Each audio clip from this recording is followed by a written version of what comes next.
다 같이 한 목소리로 합독하겠습니다. 시작. 가서 예루살렘에 귀에 외칠지니라. 여호와께서 이와 같이 말씀하시기를 내가 너를 위하여 네 청년 때의 인애와 네 신혼 때의 사랑을 기억하노니 곧 씨 뿌리지 못하는 땅 그 광야에서 너를 따랐음이니라. 아멘. 네. 오늘 Return to the Beginning이라는 제목으로 여러분들과 함께 말씀을 나누도록 하겠습니다.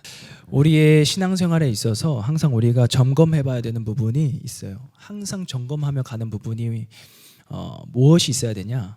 내 마음 가운데 그리스도를 향한 또한 하나님의 일을 향한 그 열망과 그 갈망이 내 마음 가운데 있는가를 점검해야 됩니다. 늘 점검해 봐야 돼요. 그래서 왜냐하면 우리가 하나님과의 긴밀한 관계가 유지되고 있다. 내가 지금 하나님과의 긴밀한 관계가 유지되고 있다. 그리고 또한 주님과의 친밀한 관계가 지속되어지고 있다라는 그 어떤 그런 상황 가운데 증거로 나타나는 부분이 내 마음 가운데 언제나 그리스도의 그 일을 향한 하나님의 일을 향한 그 주님의 그 나라를 위한 그 열망과 갈망이 내 마음 가운데서 늘 막 이렇게 막 뭐랄까 목마른 사슴이 그 물을 찾아 헤매이는 어떤 그 갈증이 있는 어떤 그런 사슴과 같이 늘 내 마음 가운데 그리스도를 향한 그 열망과 갈망이 늘 넘쳐나야 되는 것이에요. 그러니까 내 마음 가운데 그 열망과 갈망이 잃어버렸다면, 내가 그 열망과 갈망이 없다면 한 번쯤 나는 지금 잘 가고 있는가를 점검해 볼 필요가 있다는 것입니다. 그래서 왜 내 마음 가운데 그리스도를 향한 그 열망과 갈망이 넘치는 것이 하나님과의 긴밀한 관계가 유지되고 있다는 증거라고 이야기할 수 있냐면, 왜냐하면 하나님과 긴밀한 관계를 맺고 있는 사람은요, 우리 주님과 친밀한 관계를 지속적으로 유지하고 있는 사람은요, 하나님의 마음을 그대로 공감할 수 있어요. 하나님의 마음을 느끼며 살아요. 즉 우리 하나님께서 어디를 바라보고 계시고 지금 우리 하나님께서 뭘 원하고 계시는지, 뭘 소망하고 계시는지, 우리 하나님에게도 이 땅을 향한, 저 열방을 향한, 또한 전 세계를 향한, 또한 나를 향한 열망과 갈망이 우리 하나님에게도 존재한다는 것입니다. 근데 내가 하나님하고의 긴밀한 관계를 유지하고 있다면 그 하나님의 그 마음이 나에게도 느껴지게 되어 있습니다. 왜냐? 성령 하나님께서 내 안에 계시기 때문에. 그래서 우리가 그 성령 하나님과의 긴밀한 교제가 뚜렷하게 일어난 사람은 우리 하나님께서 열망하고 갈망하는 그것을 나 또한 갈망하고 열망하게 되어 있다는 것입니다. 그래서 우리의 신앙생활을 점검해 볼 때 나는 지금 잘 가고 있는가, 우리 주님과의 긴밀한 그 관계가 유지되고 있는가를 점검해 볼 수 있는 그 방법 중에 하나는 내 마음 가운데 그리스도를 향한, 또한 하나님의 나라 확장과 그 주님의 일을 위한 열망과 갈망이 내 마음 가운데서 목마른 사슴이 물을 찾아 헤매이듯이 그러한 갈증을 느끼는 것처럼 내 마음 가운데 열망과 갈망이 불타오르고 있나를 우리는 점검해 보아야 됩니다. 그래서 우리가 신앙생활할 수 있는 힘은 사실 거기서부터 비롯되는 거예요. 신앙생활할 수 있는 힘은 우리의 마음 가운데 있는 그 열망과 그 갈망으로부터 비롯되는 것입니다. 우리는 그 힘으로 사실 신앙생활할 수 있는 거예요. 마치 우리가 신앙생활을 하기 위해서는 자동차가 달리기 위해서는 연료통에 연료가 필요한 것처럼 우리도 마찬가지 신앙생활을 하기 위해서는 연료라는 것이 필요하다는 것입니다. 그 힘이 되는 것이 바로 그리스도의 그 마음을 공감하고 우리 하나님께서 갖고 계신 그 열망과 갈망을 나 또한 느끼는 것, 그게 바로 연료가 될 수 있는 거예요. 근데 그 연료가 없잖아요. 우리가 신앙생활을 하다 보면 그 연료 없이, 그 열망과 갈망 없이는 참 우리가 하는 그 신앙생활이 때로는 이게 세상의 어떤 기준과 잣대와 어떤 가치를 거기다 딱 들여놓고 봤을 때 너무나도 미련한 거고 버티기에는 힘이 든 거예요. 그렇잖아요. 우리의 신앙생활 각자 섬기고 있는 교회가 다 다르지만 어쨌든 매 주일마다 하나님 앞에 드리는 그 시간이 있어요. 근데 또한 어느 분들은 또 각자 교회에 소속되어 있어서 또 봉사를 하고 있는 분들도 계시겠죠. 어떤 직책을 맡고 열심을 내면서 막 봉사하는 사람들도 있을 겁니다. 근데 이것을 딱 봤을 때 제3자의 입장에서 세상의 기준과 가치관과 그 잣대를 딱 들여다놓고 딱 봤을 때 너무나도 우리가 하고 있는 이 신앙생활이라는 것은요, 미련한 거예요. 세상의 기준으로 봤을 때는요. 너무나도 이 귀중한 시간을 너무나도 어리석은 곳에 투자하고 있는 것과도 마찬가지예요. 세상의 기준과 세상의 가치라는 그 잣대를 들여다놓고 그 관점으로 바라보고 있을 때는요. 그래서 우리가 우리의 마음 가운데 신앙생활 할 수 있는 그 연료 탱크 안에 연료가 없으면 때로는 우리가 무너지고, 너무나도 이 신앙생활을 해 나가기에는 때로는 이 메마름을 느끼기도 하고요. 그리고 무너지기도 하고요. 뭔지 모를 어떤 채워지지 않은 이 공허함과 뭔지 모를 이 무기력함에 빠질 수 있다는 거예요. 나는 신앙생활을 하고 있는데 왜 내 마음 가운데는 그저 메마른 것 같이 아무런 감각이 없고 아무런 감흥이 없지? 그것을 바로 요즘 이 시대의 종교인이라고 합니다. 그리스도인이 아닌 종교인이라고 해요. 기독교라는 종교 생활을 하고 있는 종교인. 근데 우리가 그리스도인으로서 신앙생활을 하려면 힘이 필요하다는 거예요. 우리의 심령 가운데 연료 탱크가 있다는 것입니다. 근데 그 연료는 하나님을 향한 그 열망과 갈망을 공감할 수 있는, 그것을 느끼는 것에서부터 불타오르고 거기서부터 시작된다는 거예요. 그 연료가 그렇게 채워진다는 것입니다. 그래서 우리 마음 가운데, 우리 심령 가운데 연료가 없으면, 연료가 있는 자와 연료가 없는 자가 두 가지 부류로 나뉘어요. 한 교회 안에서도, 또한 크리스천이라는 전 세계 공동체 안에서도 두 가지 부류로 나뉜다는 거예요. 연료가 있는 자와 연료가 없는 자. 연료가 있는 자는 어떻게 신앙생활을 하냐? 해야 해서 하는 사람이에요. 해야 해서 하는 사람. 연료가 없는 사람은 내가 해야 하기 때문에 하고 있는 거예요. 근데 우리의 심령 가운데 어떤 그리스도를 향한 그 열망과 갈망이라는 그 연료로 가득 차 있는 사람은 하고 싶어서 하는 사람으로 나뉩니다. 하고 싶어서 하는 사람. 그래서 우리가 신앙생활을 하는 우리의 모습을 되돌아볼 때도 나는 해야 해서 하고 있는가? 아니면 하고 싶어서 하고 있는가? 하고 싶어서 하고 있는 사람은 우리 하나님께서 갖고 계시는, 품고 계시는 그 열망과 그 갈망과 그 애절함을 나 또한 느끼고 있기 때문에 하고 싶어서 내가 열정을 쏟을 수밖에 없는 거예요. 하고 싶어서 내가 뛸 수밖에 없는 거예요.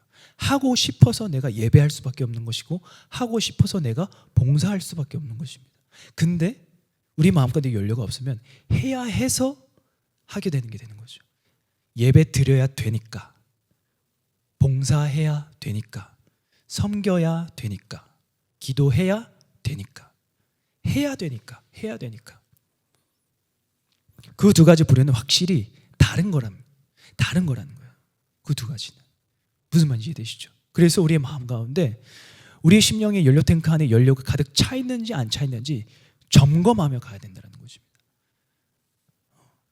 그래서 Return to the beginning. 우리가 그 하나님을 향한 그 열망과 그 갈망과 그 애절함과 그 갈증이 정말 뜨겁게 불타올랐던 시점이 있어요. 가장 뜨겁게 불타올랐던 시점이 있습니다. 그게 바로 언제냐? Return to the beginning. 처음 그곳. 우리 주님을 처음 만났을 그때, 주님이 나를 사랑하시는 그 사랑, 그 처음 사랑을 내가 경험했을 때, 비기닝 하면 처음이라는 어떤 시작점, 처음, 이런 단어가 생각나는데, 그러면 우리가 이거를 보통 성경적으로 생각을 한다면 보통 딱 어떤 단어가 딱 떠오르세요? 많이 얘기하는 거, 교회에서 첫사랑이죠. 첫사랑. 그래서 하나님을 향한 그 열망과 그 갈망과 하나님의 나라를 위한 그 열망과 갈망이 가장 뜨겁게 불타올랐을 때가 그 주님과의 첫사랑을 우리가 경험했을 그때 한번 떠올려 보세요. 우리가 주님을 처음 만났을 그때, 내가 정말 주를 위해서라면 뭐든지 다 하고 싶고, 정말 나의 삶을 정말 하나님 앞에 통째로 드릴 수 있을 만큼, 그리고 세상이 너무나도 아름다워 보이고, 그만큼 우리 주님을 처음 만났을 때 내 마음과 내 마음의 그 깊은 곳에서 희락과 이루 말할 수 없는 화평과 기쁨과 그 뭔지 모르는 충만함이 내 마음을 채웠다는 것입니다. 그 다음에 내가 주를 위해 뭘 할 수 있을까? 내가 주를 위해 뭘 할 수 있을까? 계속 고민하며 그것을 갈망하며 열망했던 시기가 바로 첫사랑, 그 첫사랑을 경험했던 시기라는 것입니다. 그래서 우리가 오늘 이 예배 가운데 우리 공동체가 그때 그 자리로 한번 다시 돌아가 봤으면 좋겠어요. 그리고 그곳에서 우리가 다시 우리의 마음 가운데 그 연료 탱크를 채웠으면 좋겠습니다. 우리가 신앙생활을 할 수 있는, 신앙적으로 우리가 다시금 전진해 나아갈 수 있는, 또한 하나님의 그 나라와 그 일을 향한 우리의 마음 가운데 하나님께서도 동일하게 느끼고 계시는 그 갈망과 열망을 우리도 동일하게 느끼고 회복되는 시간이 오늘 이 시간에 이루어졌으면 좋겠습니다. 아시겠죠? 그래서 오늘 본문 말씀에 보면 본문 말씀은 다시 돌아가서 제가 쭉 읽어드릴게요. 다시 제가 본문 말씀을 읽어드리면 예레미야 2장 2절의 말씀에 가서 예루살렘의 귀에 외칠지니라 여호와께서 이와 같이 말씀하시기를 내가 너를 위하여 네 청년 때의 인애와 네 신혼 때의 사랑을 기억하노니 곧 씨 뿌리지 못하는 땅 그 광야에서 나를 따랐음이니라. 네, 이런 말씀인데요. 이 예레미야라는 이 말씀은 어느 시기에 쓰여졌냐면 남유다, 그러니까 이스라엘이 북이스라엘과 남유다로 나중에 이렇게 분열이 되잖아요. 근데 그 남유다가 첫 번째는 북이스라엘이 먼저 멸망을 하고 두 번째로 나중에 남유다가 멸망을 하게 됩니다. 근데 남유다가 바벨론에 의해서 멸망당하기 전후의 상황을 반영하는 것이 예레미야에 기록되어 있습니다. 그래서 이 이스라엘 백성들이 북이스라엘도 망하고 남유다도 망하게 되는데 궁극적으로 망하게 된 원인은 딱 하나예요. 우상숭배예요. 우상숭배. 하나님이 그토록 하지 말라고 하셨던 것, 하나님이 그토록 싫어하셨던 것, 우상숭배. 그래서 오늘 말씀해 보면 하나님도 이스라엘 백성들을 향하여서 뭐라고 말씀하시냐면 마치 너와 나와의 그 첫사랑, 그 뜨거웠던 그때가 참 그립다라는 의미인 것 같아요. 그렇죠? 하나님이 참 모르겠어요. 어쨌든 예레미야의 저자에 의해서 하나님의 마음을 대변하여서 표현한 글이지만 내가 네 청년 때의 인애와 또한 네 신혼 때의 사랑을 기억하노니 곧 씨 뿌리지 못하는 땅 그 광야에서 나를 따랐습니다. 씨 뿌리지 못하는 땅 그 광야에서 나를 따랐습니다. 이 말씀을 잘 보면요, 하나님과 이스라엘 백성 가운데 뜨겁게 사랑의 관계가 맺어져 있던 그 시점이 어디래요? 씨 뿌리지 못하는 땅 광야에 있을 때 하나님께서 너희와 나의 그 뜨거웠던 그 관계를 기억하니 나는 기억한다. 네 청년의 때의 인애와 네 신혼 때의 사랑을 내가 기억하는데 그때가 언제냐면 바로 씨 뿌리지 못하는 땅 그 광야에서 나를 따랐음이니라. 그러니까 하나님과 이스라엘 백성이 하나님이 보실 때 하나님과 이스라엘 백성 사이에 뜨겁게 긴밀한 관계와 그 사랑의 관계가 맺어져 있었던 시점이 광야라는 거예요. 광야. 씨 뿌리지 못하는 그 땅에서 하나님의 인도함을 받고 있을 때. 근데 제가 이 말씀을 묵상하고 기도하는 가운데 이해가 안 되는 거예요. 대체 어느 포인트지? 어느 포인트가 저는 그 출애굽기와 또한 그 이후에 민수기와 그 이후에 어떤 성경들을 읽으면서 이스라엘 백성들이 광야 생활을 하면서 하나님과의 관계 가운데 좀 너무나도 이 관계가 사랑이 너무나도 뜨겁다 할 만한 것을 사실은 많이 느껴보지를 못했거든요. 그렇지 않아요? 근데 저는 이 말씀을 듣고 좀 이해가 안 됐어요. 어느 포인트지? 이스라엘 백성이 광야에 있을 때 하나님을 그렇게 뜨겁게 사랑했나? 대체 어느 포인트에서 사랑이라는 어떤 그 인애라는 단어를 여기다가 접목시킬 수 있는 거야? 어느 관점으로 봐야 되는 거지? 처음에는 찾기가 좀 힘들더라고요. 대체 어느 포인트야? 광야에서 이스라엘과 하나님과의 긴밀한 사랑의 관계가 있었던 게 대체 어느 포인트지? 갑자기 이게 궁금증이 생기는 거예요. 그래서 제가 하나님 앞에 이런 부분을 어떤 이러한 관점을 가지고 하나님 앞에 기도를 해보기 시작했던 것 같아요. 그래서 광야 생활 가운데 이스라엘 백성과 하나님과의 관계 속에서 두 가지 관점으로 그 사랑을 발견할 수 있겠다라는 것을 기도하면서 이 또한 이 말씀을 묵상하면서 알게 된 부분이 있어요. 그 두 가지가 뭐냐면 첫 번째는 책임입니다. 책임. 그리고 그 두 번째는 긴밀한 교제입니다. 가장 첫 번째로 사랑이라는 것은 무엇일까? 이스라엘 백성과 하나님과의 그 광야 생활 가운데 사랑이라고 표현할 수 있는 부분이 무엇이 있을까? 라고 생각했을 때 첫 번째는 하나님께서 이스라엘 백성들을 책임지셨다는 겁니다. 하나님의 도우심이 없이는 이스라엘 백성들은 먹을 수도 없었고 마실 수도 없었으며 하나님께서 불기둥과 구름기둥으로 그들을 보호하고 인도하시지 않았다면 하나님께서 그들을 책임지지 않으셨다면 그들은 이 광야 생활 가운데서 살아남지 못했을 거랍니다. 그래서 그들을 전적으로 책임지셨던 그 하나님의 사랑, 광야 생활이었어요. 광야였어요. 아무것도 의지할 수 없을 때 오로지 하나님의 도우심만이 그들을 전적으로 책임질 수 있었다는 것입니다. 제가 바라봤던 그 사랑의 발견할 수 있었던 사랑의 관점은 책임이었어요. 두 번째는 긴밀한 교제입니다. 긴밀한 교제. 왜 긴밀한 교제? 긴밀한 교제란 당시 이스라엘 백성 가운데 그들이 처했던 상황의 어떤 그런 관점으로 투영해서 그 상황을 바라봤을 때 그때 당시에 긴밀한 교제라는 무엇이냐?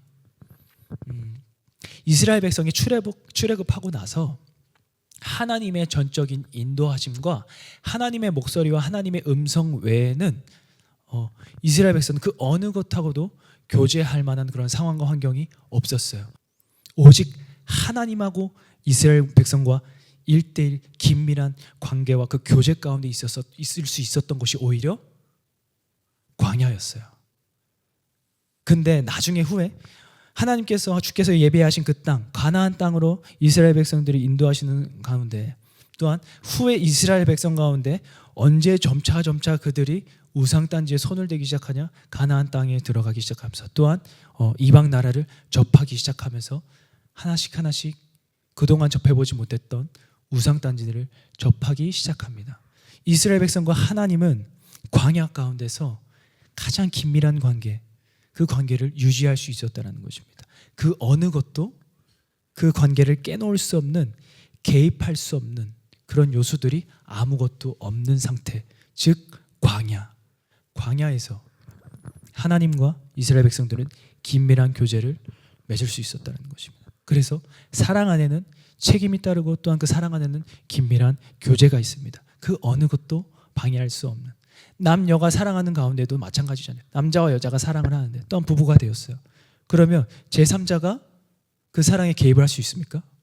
없죠. 마찬가지입니다. 광야에서도 하나님과 이스라엘 백성은 긴밀한 그 교제의 관계 가운데 그 어느 것도 개입할 수 없는 환경과 그 상황 가운데 놓여져 있었어요. 그래서 이스라엘 백성과 하나님은 가장 긴밀한 그 교제 가운데 그 관계를 유지할 수 있었습니다.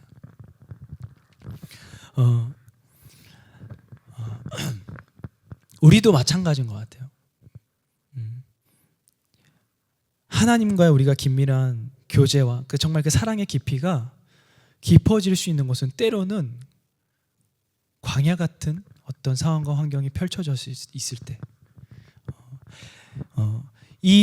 제가 오늘 이 말씀을 묵상하면서 또 하나 깨달은 게 뭐였냐면, 예수 그리스도께서 신약 시대 예수 그리스도께서 인류를 향하는 그 책임이라는 그 사랑을 완성하는 그 사건이 있어요.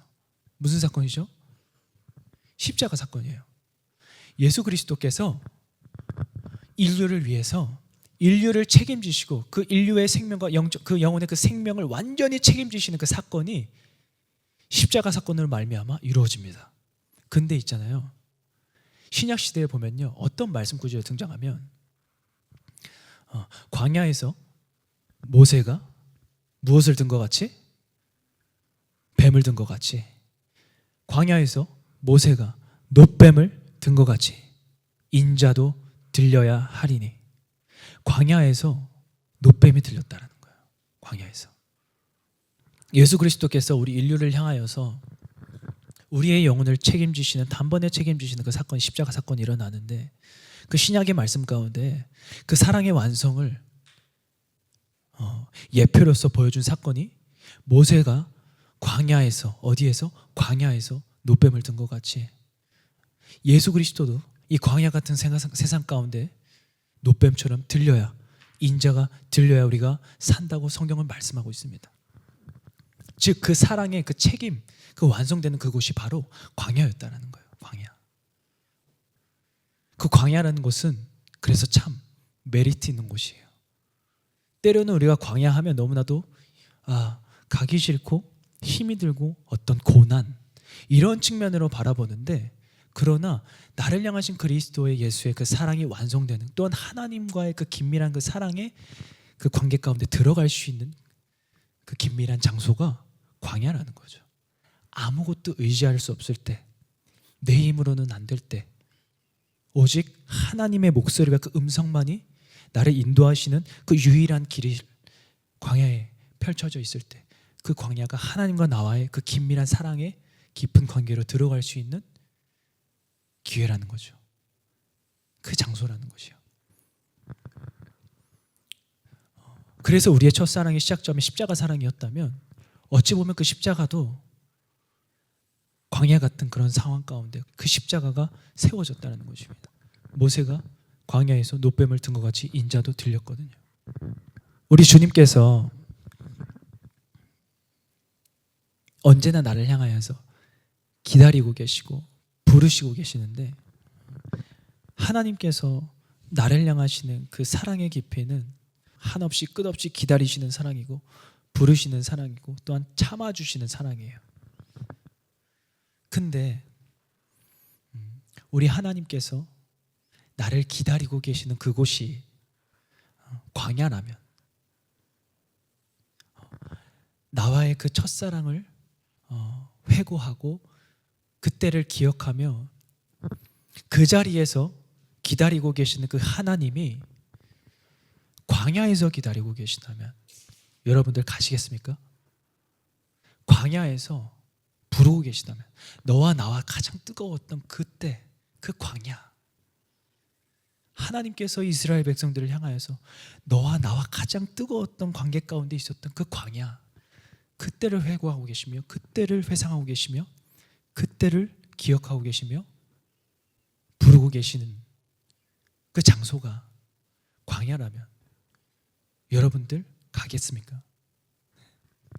그래서 이 첫사랑, 이 비기닝 처음으로 돌아가자. 그러면 그 처음이 우리는 어디였을까를 고민해 보게 되더라고요. 그 처음이 어디였을까? 화려했을까? 그때가 너무나도 막 화려하고 휘황찬란한 그 모든 것이 부유하고 모든 것이 만족스러웠던 그때였을까? 생각해 보니까 우리가 주님을 처음 만난 그때는 광야에서 만났더라고요.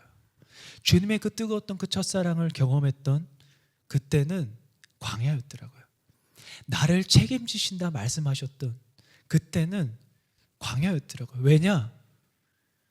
주님이 너무나도 필요했거든요. 주님만 필요했거든요. 그때는 우리가 하나님만 필요했거든요. 그래서 그 광야 같은 상황 가운데 우리 하나님을 만났다는 거예요. 주님이 나를 만나 주셨다는 거예요. 근데 아까 우리 찬양했잖아요. 내 마음의 복음이 가장 흥했던 곳에서 나는 다시 아버지를 만나고, 주님 내 연약한 눈물의 끝에서 나를 다시 반겨주시네, 나를 안아주시네. 근데 그 안아주시고 나를 반겨주시기 위해서 기다리고 계시는 그 장소가 광야라면, 광야에서 나를 부르고 계신다면 다시 그곳으로 가겠냐는 거죠. 그러나 우리는 가볼 필요가 있다. 그곳은 나름 메리트 있는 곳이다. 우리 주님, 내가 주님과의 그 관계 가운데 내 마음 가운데 가장 그 복음이 흥했던 그곳은 화려하지 않았습니다. 휘황찬란한 곳이 아니었습니다. 가장 부유할 때도 아닙니다. 내 마음이 가장 곤고하고 가장 낮아져 있을 때에, 그 어느 곳에서도 나의 도움을 요청할 수 없을 때에 오직 주님의 그 목소리와 그 음성, 그 주님의 그 도심 하나만 바라볼 수밖에 없는 그때, 바로 광야 같은 곳이었습니다. 내 마음의 복음이 가장 흥했던 그곳, 우리 주님과의 관계가 가장 뜨거웠던 그때, 우리가 주님을 가장 처음 만났을 그때는 바로 광야였습니다. 가장 가난하고 내 마음의 심령이 가장 낮아져 있을 그때, 주님, 하나님께서 나를 향하여서 그곳에서 다시 나를 기다리고 계시며 그곳에서 다시 나를 부르고 계실 때에, 우리는 과연 다시 그 광야 같은 그곳에, 우리 주님만 계시는, 우리 하나님만 계시는 그 광야야, 우리가 그곳에 나아갈 수 있을지 의문이 듭니다. 그러나 주님, 나아가게 하여 주십시오. 주님, 우리가 담대함을 갖고 주님 나아가게 하여 주시옵소서. 아버지 앞에 나아가게 하여 주시옵소서. 그러므로 가장 가난하고 곤고하고 내 마음이 무너져 있고 무뎌져 있을 그때에 우리 주님의 그 도우심 그 하나만 바라보고 하나님 우리 주님의 그 도우심만 갈망하며 우리가 바라볼 수밖에 없었을 그때를 우리가 다시금 돌아가기를 소망합니다. 다시 그때로 돌아갑니다. 주님 나를 만나 주시옵소서. 하나님 나를 만나 주시옵소서. 그 처음 사랑으로 나를 다시 만나 주시옵소서.